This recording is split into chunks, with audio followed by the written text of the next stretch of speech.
कैसे हैं प्यारे। जोहार जी।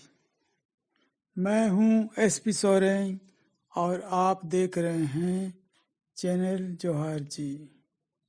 इस एपिसोड का विषय है उत्तर प्रदेश में चाणक्यगिरी फेल क्यों हो रहा है। प्यारे, आगे बढ़ने से पहले आपसे निवेदन है कि जोहार जी चैनल को पूरा देखें, लाइक और सब्सक्राइब ज़रूर करें, शेयर भी करें और बेल आइकन को क्लिक कर दें, जिससे कि उत्साहित होकर हम लोग भविष्य में भी आपके साथ अपना विचार साझा करते रहेंगे। प्यारे, आबादी का सामाजिक समीकरण चुनावी राजनीति में बहुत ही महत्वपूर्ण है और इसी आधार पर अमित शाह ने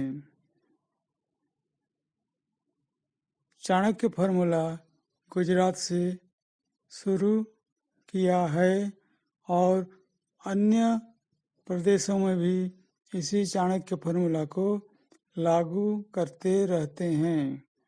कोई माने चाहे ना माने, सामाजिक समीकरण के आधार पर गोलबंदी सभी पार्टियां करते रहती है।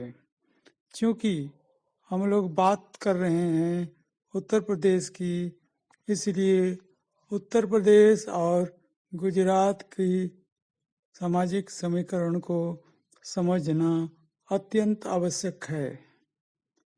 उत्तर प्रदेश में शेड्यूल ट्राइब यानी कि आदिवासी ना के बराबर है, जबकि गुजरात में शेड्यूल ट्राइब का आबादी 12% है।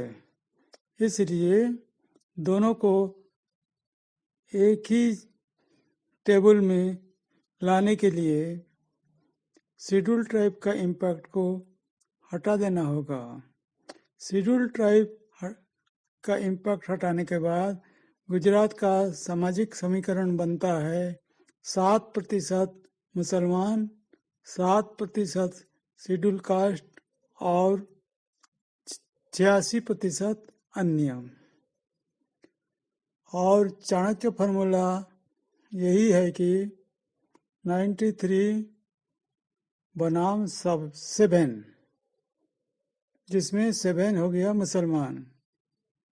इसलिए ये बहुत सशक्त है और यही चाणक्य फार्मूला ही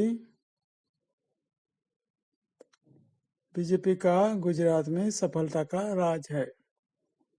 अब आते हैं उत्तर प्रदेश में। उत्तर प्रदेश में क्या है ना, समाज चाणक्य फार्मूला है 80-20, जिसमें 20 है मुसलमान। और इसीलिए जोगी जी बार बार 80-20 का राग आलापते रहते हैं।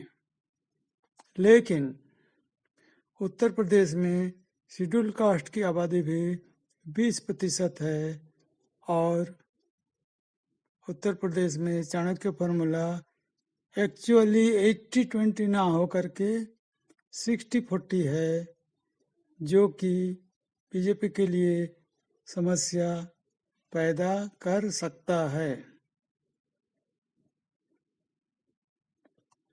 अब देखते हैं 2022 का चाणक्य फार्मूला क्या बन रहा है। जैसे कि आप लोगों को मालूम है, 3 कृषि कानून लागू करने की वजह से उत्तर प्रदेश का जाट किसान मोदी शाह से खपा हैं। शायद मोदी शाह का प्लान यही था कि जिस तरह गुजरात में पटेल किसान समुदाय को हाशिए पे रख दिया गया, उसी तरह जाट किसान लोगों को भी हाशिए पे रख करके अपना वर्चस्व बनाए रखा जाए। लेकिन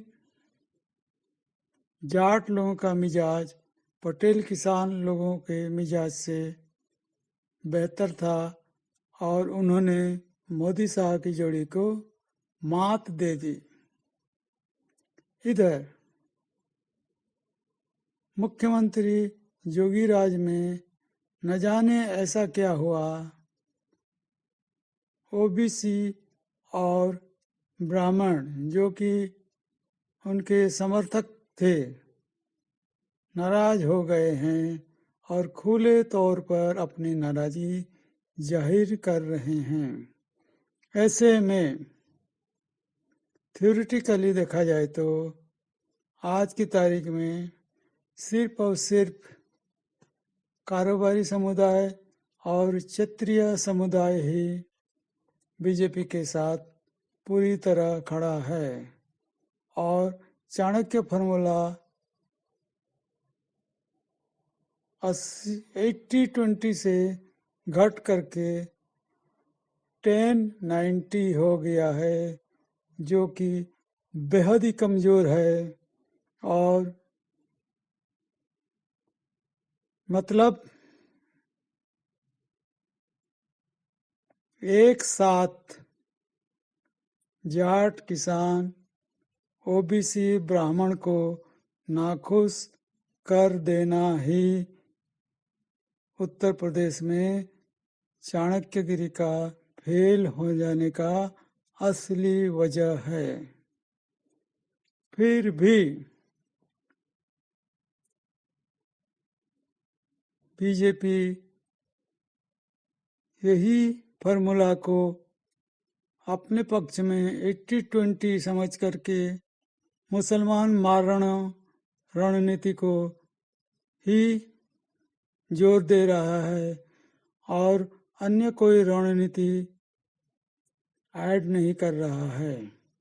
इससे स्पष्ट है कि बीजेपी का चुनावी सफलता बहुत ही नाजुक दौर में है।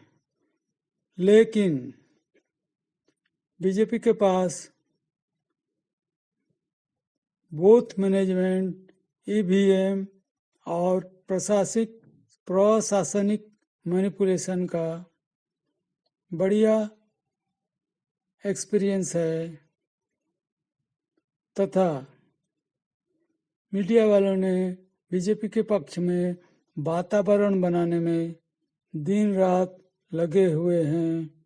शायद इसी वजह से